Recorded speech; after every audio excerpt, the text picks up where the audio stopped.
What's up, guys? Welcome to episode number 2 of the Discipline and Legacy podcast. My name is Jonathan Parsons. Got like I said before with the guests that we wanted to have on here. We wanted to have kind of just top-notch, awesome people that kind of have a background of just coming through hard times in life, having adversity in life, and just kind of growing and putting the stigma behind them and beside them and kind of just growing into the person that no one ever thought we would turn into. So, I have my guest here today, Steve Townsell, bare knuckle fighter for BKFC. And Steve, thank you for coming today. Super dope, man. Thanks for having me. Yeah. So obviously, just to get things started, like I said, with Discipline and Legacy, we just want to hear a little bit of your background story. We want to hear what you've been through in your life. Obviously, there's no destination of where we're going. We're on a journey. Every day is a journey for us, and where you want to go, what kind of legacy you want to leave. But we'll start with the latter. Once again, man, first, thank you for having me. Like I said, definitely been a trip, 45 trips around the sun. I'm still here. I'm still ticking. I'm still progressing as a person, chasing dreams of being a world champion. Definitely come a long way. I've been through a lot of different things. I started at a younger age getting myself into trouble, not so easily getting out of the trouble I was in, but learning along the way, which that's just part of my process. High school, always been an athlete, always done great things, man. Always, been into sports.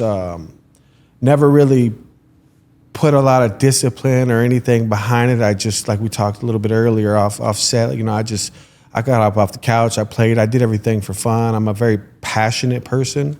In high school, I played ball, was on my way to college, ended up getting myself into trouble, still as a senior in high school, ended up catching a bid, a 10-year bid, actually. Initially, I don't ever want to say I was hanging out with the wrong people. Maybe I was one of those wrong people, but that's kind of where everything took a huge turn in life, from being, a free-spirited kid thinking that I was going to do this and thinking I was going to do that, to the harsh reality that the world can drop you on your neck sometimes if you're not moving correctly. Senior year of high school, got myself into trouble. Like I said, I caught 21 years, mandatory sentence, first time ever being in trouble. Just, that first time was a big time.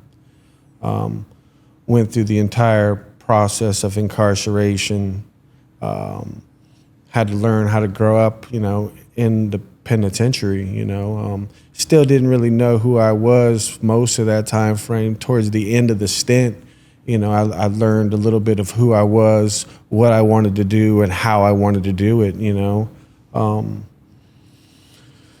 Got released into the world again roughly around 2006, and everything had changed, I left at a time when we still had beepers and cell phones weren't really prevalent. We had flip phones and so forth. Came home with a completely different mindset. I wasn't that same punk kid who was chasing different dreams and thinking I was a street dude and all these other things. I realized that wasn't it. And if I would have done a smaller sentence, maybe I wouldn't have got the same lessons. You would get right back out, get right back into the same thing you're always into. But I didn't get that slap on the wrist, and I came home, learned a little bit of a lesson the hard way, right? 2 months out, I'm already having my first child, which is another, whoa, what's going on? What am I doing, right? Kind of slapped me into figuring out what I needed to do differently. I wasn't going to be able to do all these things that I thought that I was going to be able to do. Was in a relationship that was my first real one, right? Like, I wasn't even an adult really when I left, so it was my first one. First love. First, I'm not even going to call it love, man. I was so in love with the idea of love. I'd been that entire time pretty much by myself, pen pals, whatnot. You know how it goes. Running game, thinking I was running game, but really it was just I still didn't know. Now I was just so in love with the idea of love and wanting to be loved and wanting to give love and everything else. And I'm getting ready to have a kid with someone that I didn't even know, Yeah. So there's that, right? And then that whole process of figuring out and not really knowing who I'm with, it wasn't working the way you think it's going to work, and my idea of it all. Went back to the same shit that got me in the problems I was in the first place, and I still didn't have any direction, didn't have any idea of what I wanted to be when I grow up or what I was going to do. What age were you whenever you got out? I know you said you were... I was 26 years old. I just turned 26 years old, So yeah, still fairly young in the game. I mean, super young, and I missed out on life when you learn to become an adult, when you learn responsibility, when you learn what paying bills is, when you learn how to have a bank account or what's insurance. Like I didn't have that process of, I'm learning to do it, or I went straight from high school to having to be an adult, and I know everyone wants to be an adult before they're an adult. I'm grown. Well, yeah, it takes a lot to do those things. And before I knew it, I was right back to the same shit, right back doing the same things that would got me in trouble in the first place, trying to please a person that I didn't even love, trying to do the right thing. I grew up, and I don't want to necessarily call it a broken home, but I have my mother was divorced, my father was abusive, my stepdad came into the picture at about 7 or 8. Absolutely. I don't think there's any definition of a perfect home. So yeah, I mean. Oh, for sure, for sure. And mine wasn't a bad home. I'm just the idea of a marriage and people living as a family and everything else. It wasn't until I was at, like I said, 8 or 9 years old. And when my father came into the picture, which is my stepdad, but is my father, the man who raised me, the man I still look up to. I just was still trying to figure all that out. So. Would you say, I mean, cause we don't think about this a lot with young men that are just caught up in the system or get caught up from stupid decisions or I've been there myself. And would you say that, it would have been helpful to have somebody to help walk you through that kind of part of your life, whether obviously you can't say that it can be your parents are always there to support you. My father was there as support, but somebody to kind of help to as an accountability partner, someone to help walk you through that part of your life. I mean, can't go back and change it now. Of course, but to have that, you got to want that. I'm not even saying that they might have been there. Yeah. The whole time somebody might have been there and they might have been saying them things to me and I just wasn't I wasn't listening. I wasn't ready. I had my own idea of what it was, and I wouldn't have listened to. I thought that I knew everything. I thought that who's going to tell me what to do, right? You know who I am. Yeah, exactly. Like I said, man, my parents were amazing. They showed me love. They kept me in sports. They kept me doing things I just wasn't trying to hear. The streets were calling, so I'm out on the block. I'm doing these things, and couldn't nobody tell me anything. So yeah, absolutely. If there's somebody there that would have been feeding it to me, and maybe it was just somebody that I didn't look up to enough. Maybe there just wasn't a person like that. Because I'm sure there was people probably trying to tell me, hey man, you're doing the wrong shit, man. You're in the wrong path. That's not where you need to be. But because they weren't someone that maybe I looked up to at that particular time in life, like who's trying to hear you, right? So yeah, I'd imagine. Also, real quick too, I forgot to mention, and I think Steve did too, that we're both come from the same area, Fort Pierce. That's why I've always been real supportive of Steve and his path and his journey, and watching him over the last few years kind of just excel, and because of the area that we grew up in isn't the greatest for success. There's a lot of talent, a lot of folks that come out of Fort Pierce that have abilities and stuff. And, I think him and I kind of share that passion where we want to see that change and be a change in that environment and kind of help our community that we grew up in to keep these kids off the streets, keep them from going back and forth to jail, keep them, from making the decisions that we made when we were younger. So, but absolutely. Going into Fort Pierce and where we're from, it's a small place. Like, it's not such a we're not a big city. Not a lot of people. More bad is known from coming than the actual good that's coming from there. Beautiful place, though. Beautiful Everybody place, wants, great people. And it's on the verge of blowing up right now. It's awesome. During the announcement of my fights, you know what I'm saying? I come in, I'm all calm, and then they're introducing me, and then as soon as you hear Fort Pierce, Florida, by way of Miami or where I'm from, it's like, man, I light up, and the crowd ignites.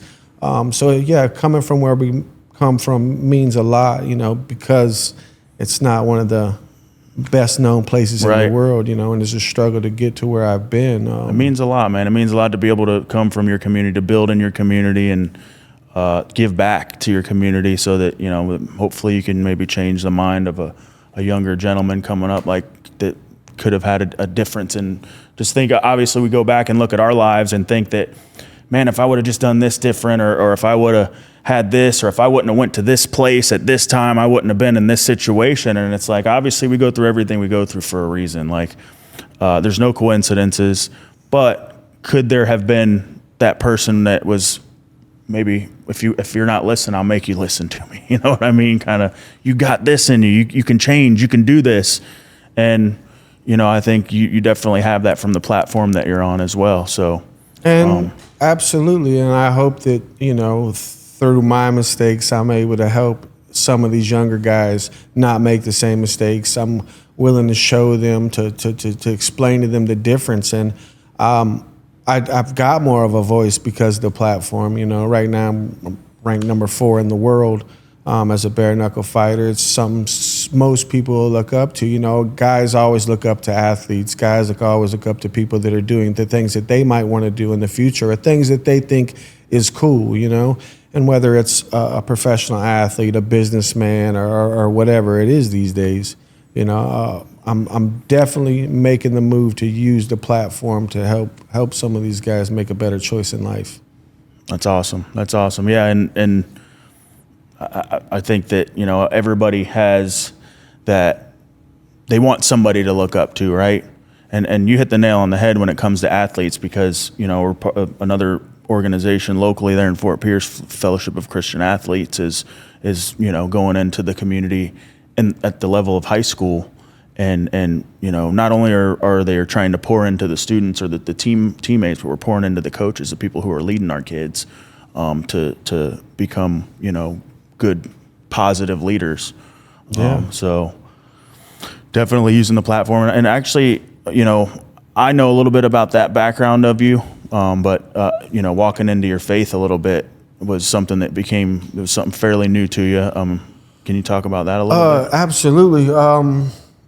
Always knew church, never really invested myself in church, never wasn't because I didn't have a belief or I didn't want to do it, or it was just like, man, I always was in my own way, doing what I wanted to do and how I want to do it. So the past, few years, I'm a newly born Christian. I found faith through hardship, like most people do. No one's celebrating life when they're doing so great. That's what they are doing. They're not looking for anything. They're not looking for answers. They're just living in life when everything's doing great. And through all the struggles, even back when I was doing my time and everything else, I read my Bible. I did those things. I didn't go to church and where I was, it wasn't what I wanted to do. I was not it. But over the past few years, it started slowly. Guy from the gym was like, hey man, you want to come to church? And I was like, nah, I'm cool. I'm straight. Like, I don't want to do it. And he kept asking me, he'd ask me like every week or every other week. And it's finally, you know what? I'm going to come in. Let's go. Yeah. And I went, sat way in the back. This is a fairly large church. sat way in the back, didn't really even stand up when they were playing music. I was just kind of off in the cut.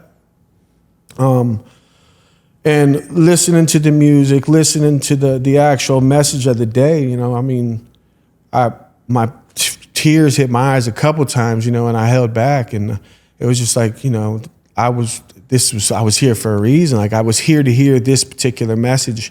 And from that point, like, we would go with him. I'd meet him up there, and we'd go together a couple times, and I would get the message, and it was cool. It was another guy from the gym, another guy doing the same things that I'm doing. It was all right.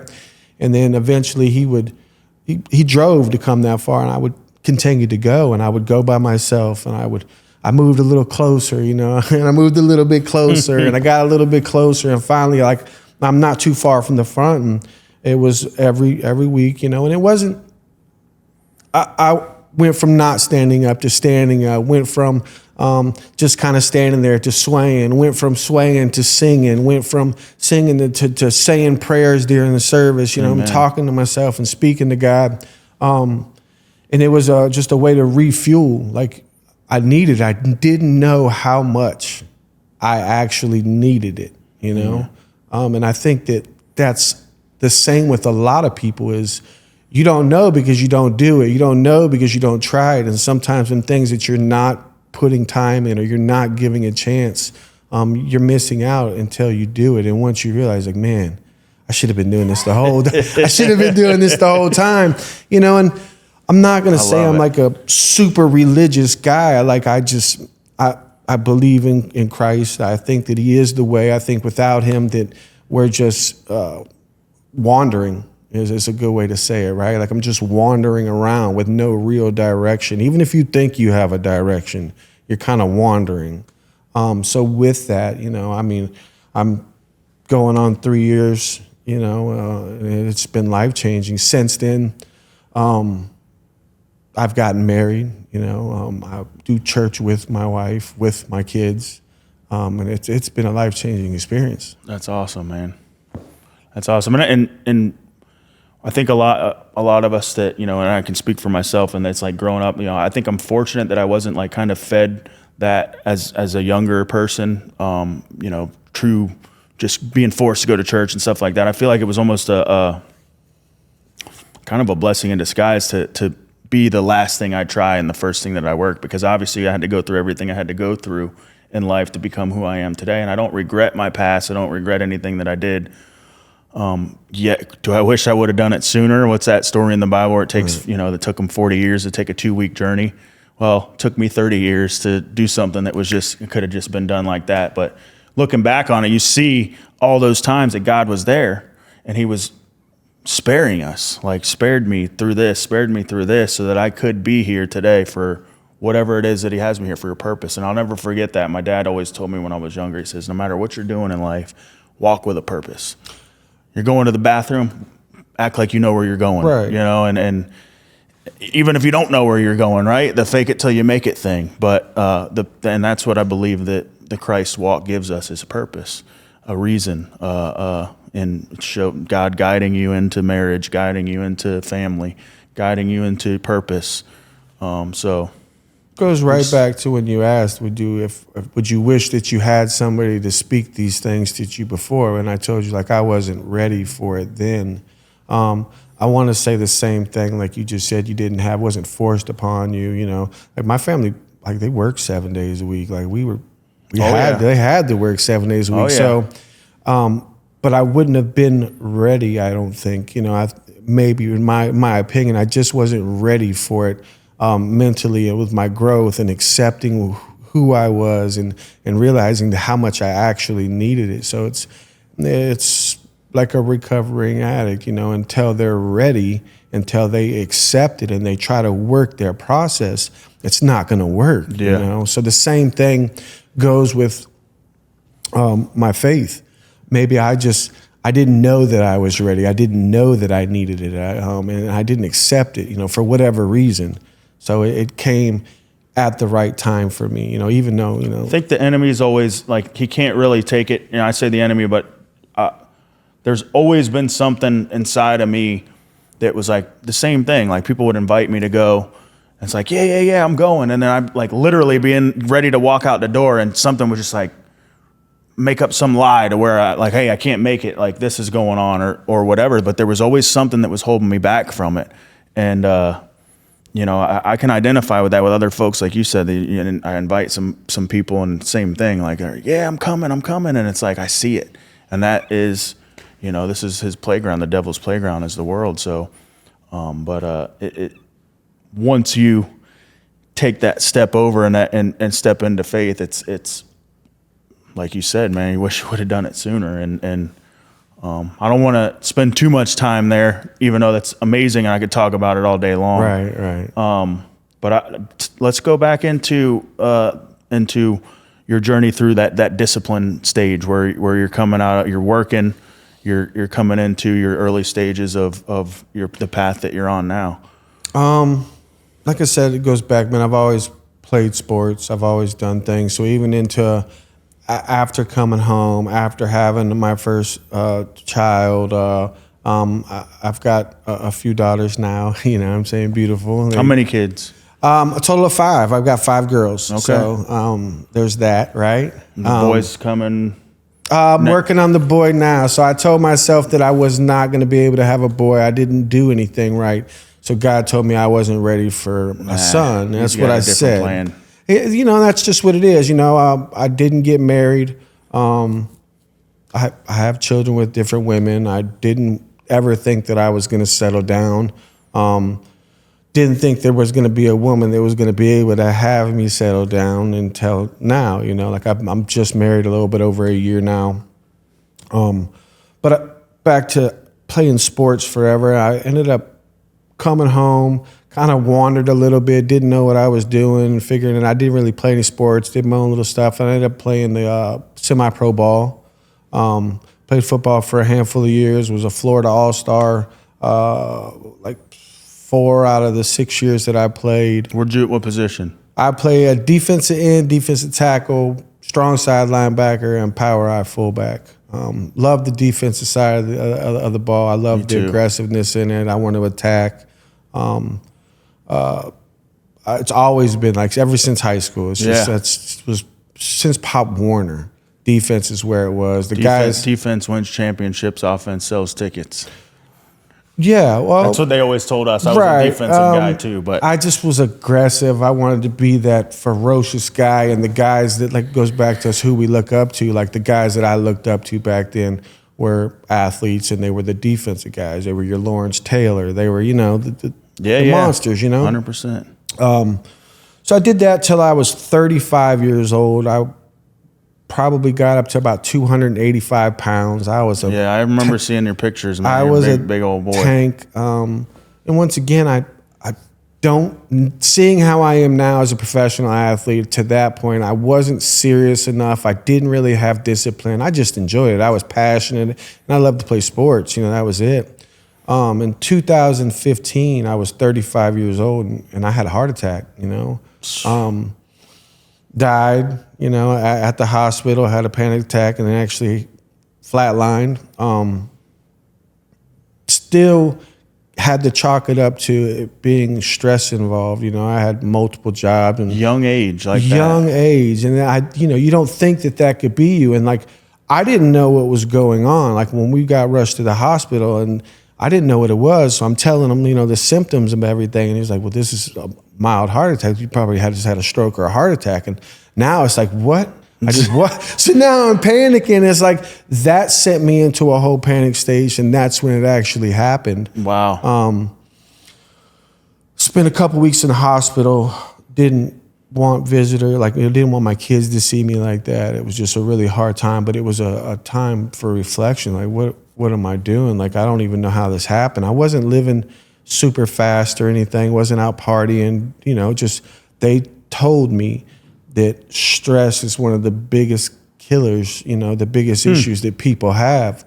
And I got all the tests ran. I mean, they couldn't exactly tell me what was right. They had to go down a list. Like, no, it's not this. Okay, it's not this. It's not that. Well, it turns out. It's probably pretty uncommon for them to see, younger age gentlemen. It's usually uncommon to see younger age guys who don't have a drug problem or don't have certain things going on. Or I healthy or I mean, I was like a super active. I was heavy for my size. Like that's almost 300 pounds, you know. I walk around now with like a 230 frame. You know, I fight at 205. So there's just a big difference. But it came down to just, you know, stress of life, man. Things get hard, and I didn't have a way to release it, and I didn't have anything for that. So, you know, I bottle everything up. I think that I grew up in a time where men were men, and we're not allowed to have feelings, and we don't tell people issues that we got going on. And, you know, even church, I even think maybe like that might have been a reason why I didn't. You think go. that may have been one of the factors that helped you Could have overcome definitely that? been one of the factors. Maybe I thought it made me look weak, you know, and you don't want to look weak. You grow know? up thinking you're supposed to be a certain way. I'm like a lion, said. you know. Yeah, You're a lion or you're a parakeet, you know, and I don't want no one to see me in a tree flapping my wings, chirping away. But, you know what I'm saying? Meanwhile, a man that asks for help is the strongest man. Strongest man you could possibly be, and I didn't know that then. You know, I didn't have the same mind frame. You know, I still had a very young, undeveloped, not knowing. You know, and most of us are growing up like that. Most of us, everyone, I want to say, you know, you're going through that self learning stage of figuring out what you want, who you are, and it's not even till the past few years, really, like I'm coming into my own, like I'm really finding it again. You know, I think I've lived multiple different lives. I feel like I've lived a couple different lives in this time frame. I could identify with that. You know,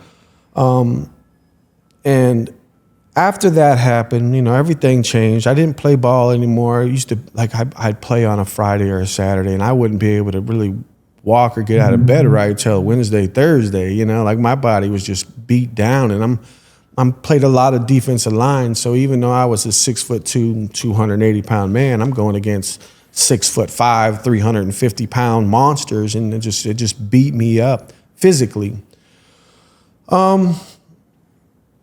I ended up going to a local fight, Rise of a Warrior. You know, it's a huge MMA. It's probably one of the biggest amateur MMA fights. Now it's a pro-am show, and you're talking about 1,800 people, you know, and for an amateur series, it's one of the biggest in the state. Fills for up sure. The arena, yeah.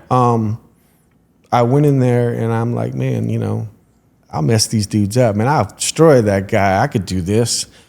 And that was like on a Saturday. I think on the following Monday, I went to a local gym. Used to be owned by UFC veteran Dean Thomas. Now is run by Dan Donaldson. Super big in the community, helps a lot of these young guys find their way. But I went to that gym, and some of the same guys that I was like, yo, man, I'll walk the dog with this guy, you know? And I'm a street dude, so like I got a little bit of street cred. I've been in some scuffles, and, you know, you didn't want to mess with Steve, right?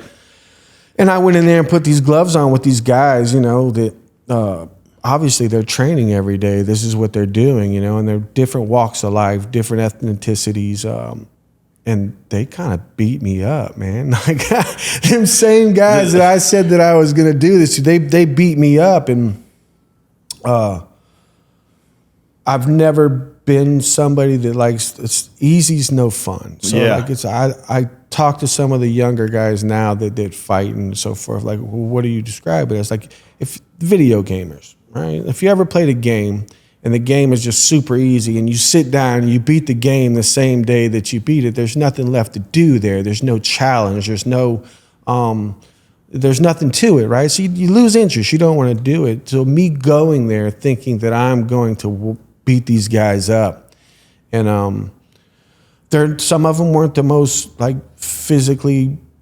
They didn't look that great. Like I didn't think it was going to be nothing, but they've been training. They've been training. They put their time and effort into these things, you know, and you think that because you've been in a couple of street fights, it's the same as an organized fight, and it's not. Like after a minute of real fighting, like I couldn't even hold my hands up anymore. I think you saw me whenever I was training with Byron, where I was like, dude, you got to breathe right. I'm like just hopping around for like a minute, and I can't even, got to put my hands on my knees just because I everything is involved in it. The technique, absolutely, and because it was so challenging, you know, I kept going day after day after day, and I want to say for like the first 3 months, I got beat up every day, you know, and I kept coming, you know, and if it wasn't for me being able to leave my ego at the door and be coachable, and, you know, once again, coming up through playing sports, I was always able to be coachable. I was always able to be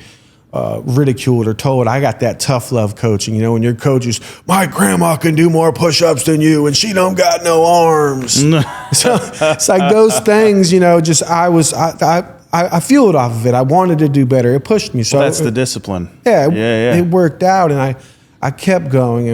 And within like 6 months, man, I had my first fight, first round knockout. You know, a month later, had my second fight, first round knockout. I was just beating these guys up off my athleticism and finally putting a little bit of effort to get into shape, and I still wasn't really disciplined yet. I thought that I was, right. You know, but there's levels to it. And with each training session, with each fight, with each everything else, it would just kind of to grow. And we're talking daily here. You're coming. Oh, this is a daily thing. Like, yeah. I skipped Wednesdays. Wednesdays were wrestling days, okay. And I hated wrestling. I hate how much it beat my body up.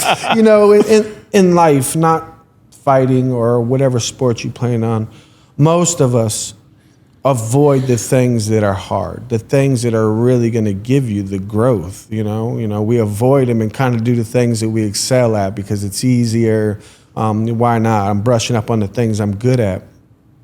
And I think I'm like 8 fights in. I'm winning everything. People ain't making it through the round with me. And I ended up fighting for my first title fight. It was my first chance. I dropped down from like 248 to 205. It was the first time I ever cut weight. Discipline was involved in that, right? Because it's not an easy thing. Otherwise, everybody would be dropping this weight. And I ended up going up against a wrestler, a guy that really wrestled, you know? And I'd never been out of the first round, right? So now I got a guy that's he's fought for the UFC. Shout out Valentin Woodburn. Mm-hmm. You know, he's a super talented guy, still cool with me today. But I couldn't get him off me. Couldn't really do any damage to him, you know, and he was just kind of ragdolling me, man. Just the wrestling, that's where the wrestling would have came in. The wrestling, right? That's where the Wednesdays would have paid off. Yeah, man. So I lost that fight. I lost it in front of my hometown. One of the moments where it's like, okay, you've got the opportunity. Get humble or get humiliated, right? You've got the opportunity to quit.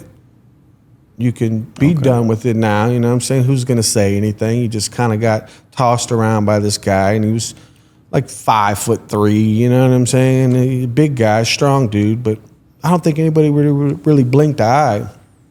Instead, Wednesdays came into effect. Now it's like, all right, you know, I know what I need to fix. I just discipline. I got to amp it up a level. I got to do something a little bit more. I think there was a few months where I didn't have fights, and I went back and I got another shot at the title. Like Woodburn went pro, so I'm still at the amateur level, and I get a chance to fight again.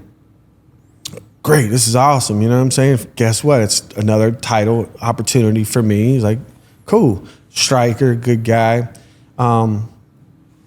And I ended up fighting him, and I feel like I was winning the fight. Striking wise, everything was working out great. I got blasted, man, like a straight 2.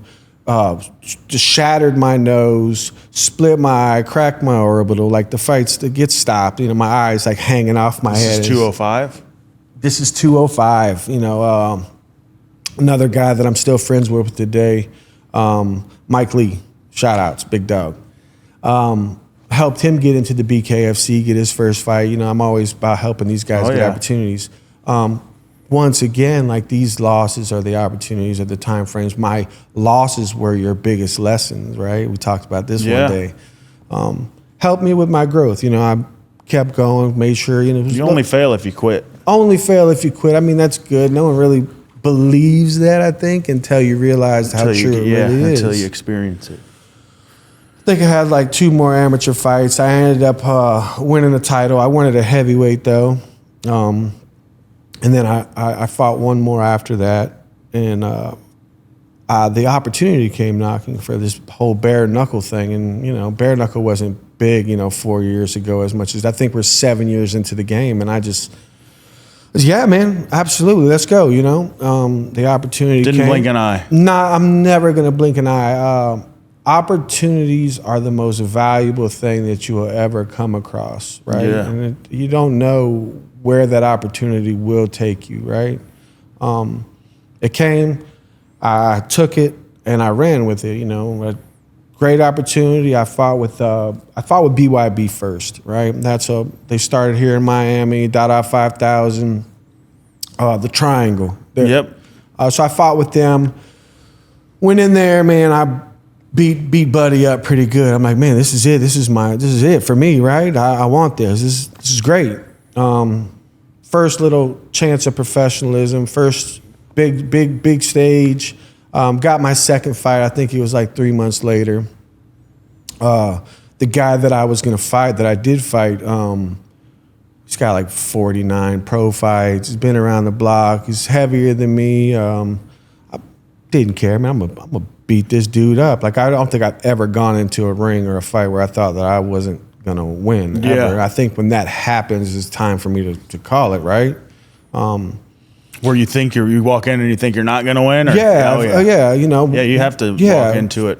Speak life over it. It's not even that. It's knowing you're going to win. This is the sport. Like, if you don't feel that way, like, you're in the wrong sport. You know what I mean? You're in the wrong profession. I went in, gave up like 35, 40 pounds. I didn't think it was an issue. I thought I was still going to be the monster that I am. Trained hard, was going to be really tactical, all these things. And as soon as I got in there, everything shut down, and I'm brawling, right? So now in a brawl, it's like a 50% chance, especially when you're a big guy. Like, who's going to land the big shots first? Took my first loss as a professional. So now I'm 1-1. They were going to sit me and make me wait. So opportunity came somewhere else. Huge opportunity, man. I got a call from the BKFC, and I was like, yeah, for sure, let's do it. And it was a guy that nobody wanted to fight. He's knocked everybody out first round. And like I said, nobody wanted to fight the guy. And initially, he wanted to fight at 185. Then he was a 205 guy. And 205, I didn't want to drop down to 205 at that time. But yes, I'll fight him, no problem, let's go. And I really felt like I was going to beat this guy. And it was at the point, the biggest show the BKFC's ever had. It was Knucklemania 2.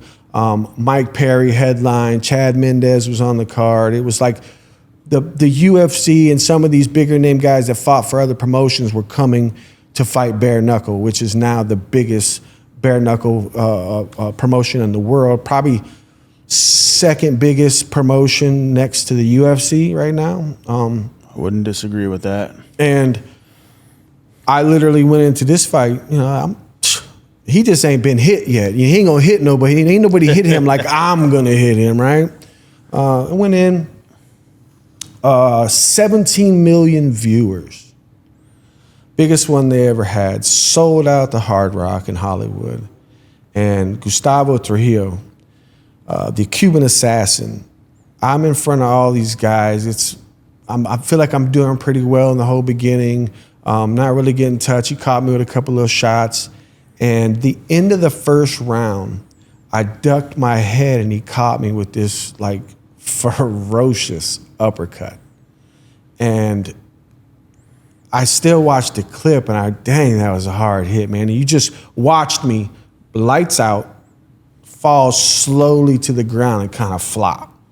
It's the first time in my life I'd ever been knocked out. Like, I've been hit with pipes, small baseball bats, never been the issue. And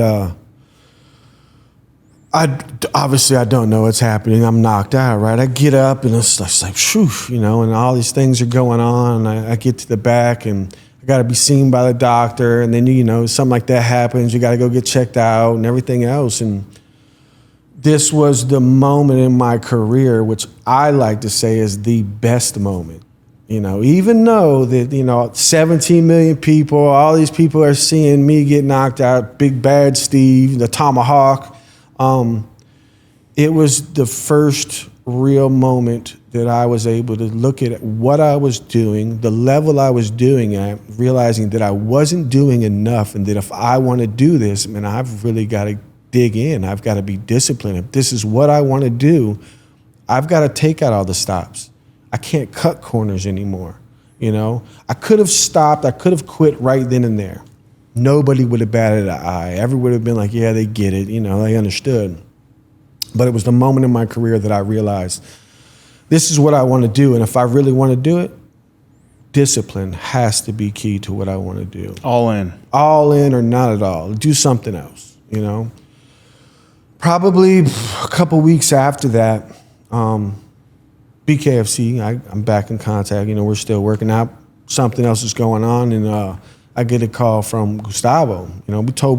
After the fight, we spoke a little bit. We're like, hey, man, talk. It's nothing more intimate than a fight. You're in there sharing a ring. You're competing. Like it's intimate, right? On a violent level, right?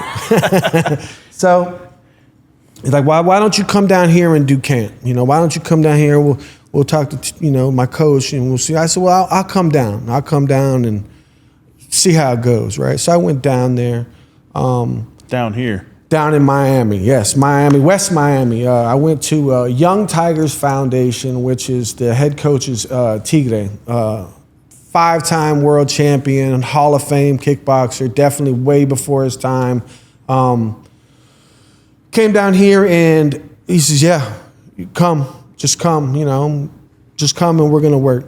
Didn't have any idea how I was gonna do it, what I was gonna do. So I came down here thinking I was just gonna go back and forth, and if where I live is like a 2-hour, 15-minute drive. So I'm gonna do this drive every day, do whatever I gotta do. And I come down here, and like the first week, I'm kind of struggling with time and, the gas and everything else, but he sees I'm working hard.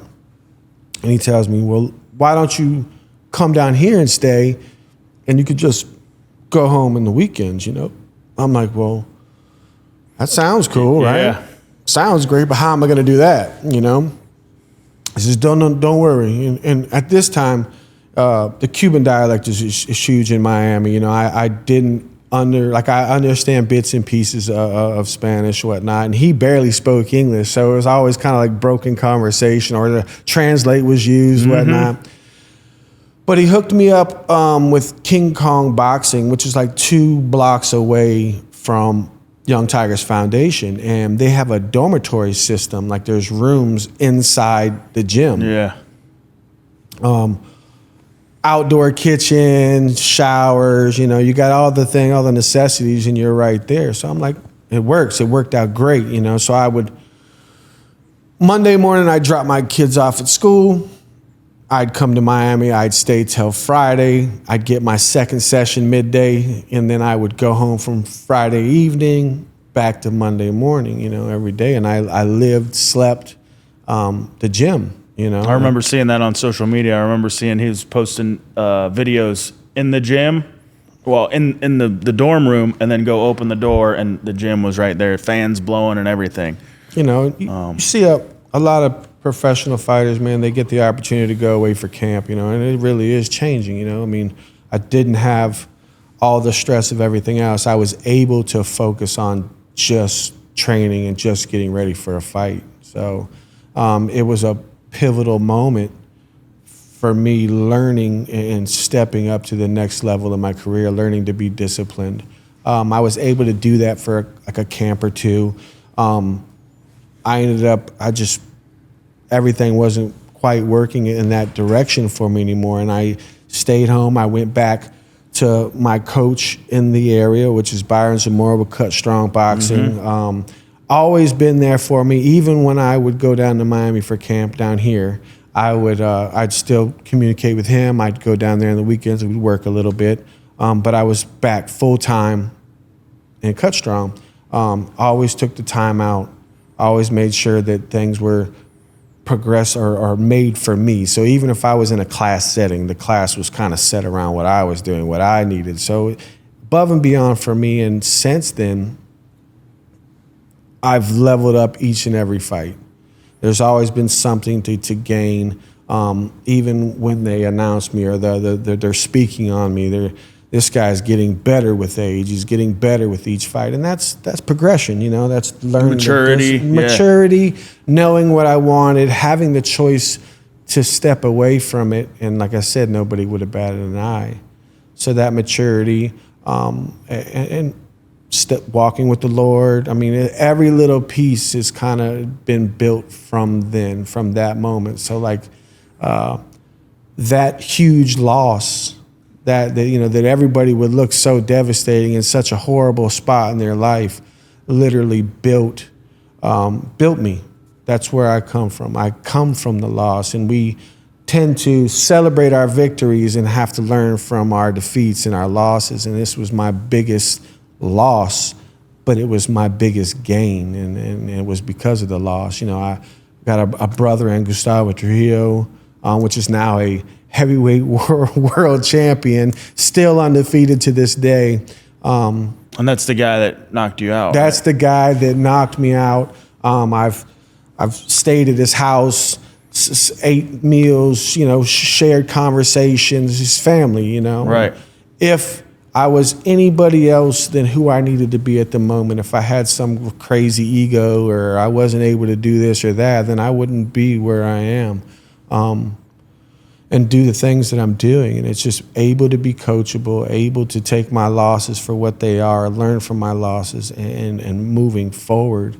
It's powerful. It's super powerful. And I don't think that I would have gotten it if I hadn't been through everything in life. With everything that was just said, because obviously that was like a pivotal moment for you in your career, your life, it seems like, because, it took that soul searching of being alone, and sometimes we don't think about that, but as we go through portions of our life, it takes just that quiet time of figuring it out. Like, there's been many times for myself where I'm just sitting there and I'm like, I don't know what to do.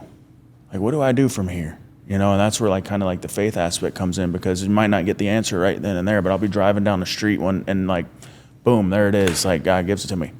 There it is. This is what I'm supposed to be doing. Right. It's with all of that you just said, if you could answer it and sum it up, what would you say that, your purpose is from, then moving forward? I ask myself this all the time. I've read it in books. I've heard speakers speak on it. I'm still figuring it out. You ever heard, I'm still the guy who's trying to figure out what he's going to be when he grows up? Yeah. So I'm a 45-year-old man who's still trying to figure out what I'm going to be. Nothing wrong with that. I think your purpose changes as you grow and change, and everything that happens to you in life. For the past 3 years, I've become a coach. I was asked a couple years prior to that to become one, and I just wasn't ready. I'm very selfish with my time. It's me. I'm worried about myself, and fighting is one of the most selfish things you could possibly do, because it takes you to be great at anything takes a certain measure of selfishness. So 3 years ago, I decided that I'm going to come coach. I'll come coach for a night a week. A night a week became 2 nights a week, and it realized, maybe this is it. Maybe my purpose is to help these younger guys chase their dreams like somebody helped me, because there's been so many coaches or people along the way and who's helped me, and they've helped me with the count that they weren't really gaining anything. They didn't. Coaches just cared. Yeah, most coaches don't coach because they make a lot of money or because they're getting something. Show you that they care. Yeah, and I had a group of guys, man. And they were hungry to learn, and I was able to give that to them, to help them not make some of the mistakes. And it wasn't even just in the sport. I was able to share life experiences, because some of these young men, we struggle. We struggle with the streets. We struggle with thinking what's right and what's not. And hey, that's not it. And I was able to shed some of the issues that I went through to hopefully help them not have to go through your experience. Share Absolutely. your experience. And it's worked. So I want to say that that's the purpose. I'm here to help people not make the same mistakes that I made, and help guide them the best I can. I've always said there's 3 people in life that want to see you win more than anybody else. That's your mom, your dad, and your coach. Like if you're coaching somebody, right, you want to see them end up being better than you. Yeah. Otherwise, why are you coaching? And that's the goal. Like anybody that I've spoke to, anybody that I've coached, I want you to be better than me. I've got a guy fighting next Saturday. He's making his professional debut in the BKFC. And at the age he is and the age that I am, I feel like he's better than I was at that particular age, and he's projecting to be better than me in the long run, and that is a huge, not goal for just him, but like me, man. I want to see you win, your win, his wins is your win. Absolutely, So that's a really good feeling, and the satisfaction I get from helping other guys trying to meet these goals is huge. So it sounds like obviously to be a coach, you got to be a leader. So it sounds Absolutely. and obviously that's kind of a role that you've taken, in all areas of your life right now, right? So leadership, we happen to be attending a class together right now in Fort Pierce on Wednesday nights, and we were approached because somebody saw us as leaders and kind of gave us a gift to grow that. And so, and being in that class with you, I see that in you. I see that you have great potential to just take that and run with it if that is your purpose, and you feel that's your purpose and God's leading you in that direction. Right. In all areas, not just in boxing and at home, the family, and our kids. And I think that's a part of my legacy for sure, is that anybody that I come in contact with to try to benefit them and make them better in some way, even if it's just a simple accountability message or lifting them up or a prayer, whatever it is. But I want to go back to real quick when you started talking about your wife. I just saw the glimmer in your eye. You wanted to go that direction. Share a little bit about her and how she's kind of helped you, and because we talked a little bit about it on the way here, and my wife has made me who I am today. Obviously, she didn't physically do it, but her support and her encouragement and everything that she does for me has made me who I am. So, well, they say behind every successful man is a woman who showed him how much potential he actually has. I'm gonna get a little emotional, right? Because I told you I'm 45. I didn't think I was ever gonna get married. I didn't think it was in the books for me. I didn't want it. How about that? That's even better. Like, just be flat out. I didn't really want it. Until I met this woman, and I met her way before that. Like, we were even a couple, and I didn't, even in the beginning, I was kind of standoffish. I was like, I'm good. Like, that's not where I'm at right now. I'm chasing my career. I'm doing these things, and I don't think this is in the play for me. And through that, we became like really good friends, right? Like we would talk, and it wasn't even about anything besides conversation. And it was always like, hey man, I want to always see you win. And I would say that to her, and she wouldn't just say it to me. She would show those things to me, So through that time frame, it was just like, man, it was right in front of me, and I never knew that it was in front of me. Like, you know what I'm saying? You're always kind of walking through life not realizing that it's right there. And she came to church with me. And because that was such a pivotal moment for me, I fell in love with her then, because church was hard for me. It wasn't something easy that I did, even though it's so simple. Like, you just got to let yourself be there. And she's been with me through that entire process, and she helped me and told me, and like, I'm a roller coaster sometimes. So the fact that she was always there and she helped me do that, it's like, man, I don't I don't want anything. You're it. Like I want to marry you. I want to spend the rest of my life with you. I want to grow with you instead of thinking that I'm going to grow on my own, or, you know what I'm saying? Like I said, I'm selfish. I've always been selfish. You know what I mean? Like my kids get parts of me that no one else gets, obviously, because they're my children. But even with them, like, you know, most guys, when they say, what do you do for a living? Why do you do these things? You know, doing it because it's for me. I want to do it. You know what I mean? She made it so it wasn't just about me anymore. And I've never had that. I've never felt that. I've never wanted to feel that.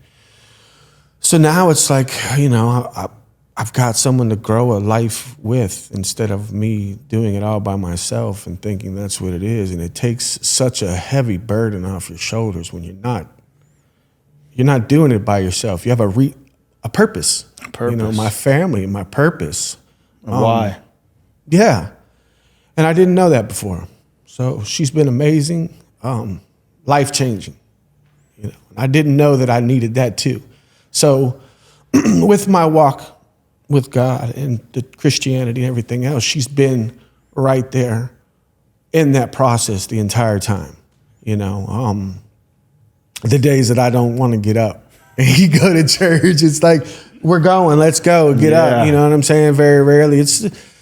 I want to miss a day at the gym. I'm tired. I don't want to go. Oh, stop being a puss. You know, get up. You know what I'm saying? And I need that, right? Yeah. You know what I'm saying? Like, because I wish my wife was like that. She's right, like, oh, stay home with me. I'm like, come on, I'm trying to stay on. Yeah, but it's like a regular person couldn't even talk to me like that. You know what I'm saying? Or I wouldn't allow it. Like mentally, it's like I would shut down and bulk up. But her, it's like, you're right. You know, you're right. And it's vice versa. You know, you receive it. Yeah. I'm able to receive it. I want to. It's like you have people in your life that are able to say those things. Like we just had, you know, in our leadership thing, you know, ask somebody 3 questions about yourself and get the honest answer. You know, you're not going to receive honesty from just anybody or you know. Yeah, it has to be somebody that you trust. Or somebody, right. So she's it. She's been it. And we've only been married. We're going on 1.5 years, but we've been working this process, and it's been everything. I've had more growth in these past couple years than I've ever had in my entire 40. And it's like I'm at that place in life, you know. So that's awesome. It's been amazing. And from somebody who didn't ever think that was going to be a part of it, you know. That's what God does, man. Absolutely, for sure. All of the things that I never would have thought that I'd be doing. Absolutely. It's like you just get a little nudge, and then the next thing you know, you're getting pushed, and you know. So we'll go into obviously. We talked about it in the meeting that we were in, and on the way down here, we kind of chatted about it a little bit. But there's that, you know, on your headstone, you have the day that you were born, and you have the day that you die, and then there's that dash in the middle. And you know, I think every person that walks through life, I don't know if everybody thinks about it this way, but you know, at some point you'll get to a point in your life where you're going to say, hey, you know, what kind of legacy did I leave? What kind of life did I lead while I was here? Was it beneficial to folks? Did it help people? Did it hurt people? What kind of legacy am I leaving? And you know, I ask myself that question now because I'm at a mature part of my life where I think about that. I wonder, and I want to, you know, I haven't asked anybody yet the 3 questions, but you know, obviously my wife is going to be the one that I sit in front of and ask, and I want to be able to leave that legacy. And so what is your thoughts on that? What kind of legacy do you want to leave? As of the past year, this has actually been a question for me, you know. I'm going to bring it, just a lot of things that I talk about, I have to use in a situational thing. So in fighting, you know, like I didn't get into fighting because I thought that I was going to get rich fighting. I did fighting because I'm passionate about it. It's something that I absolutely love. And if along the way I make some money, that's great. You know, that's kind of what's happening for me now.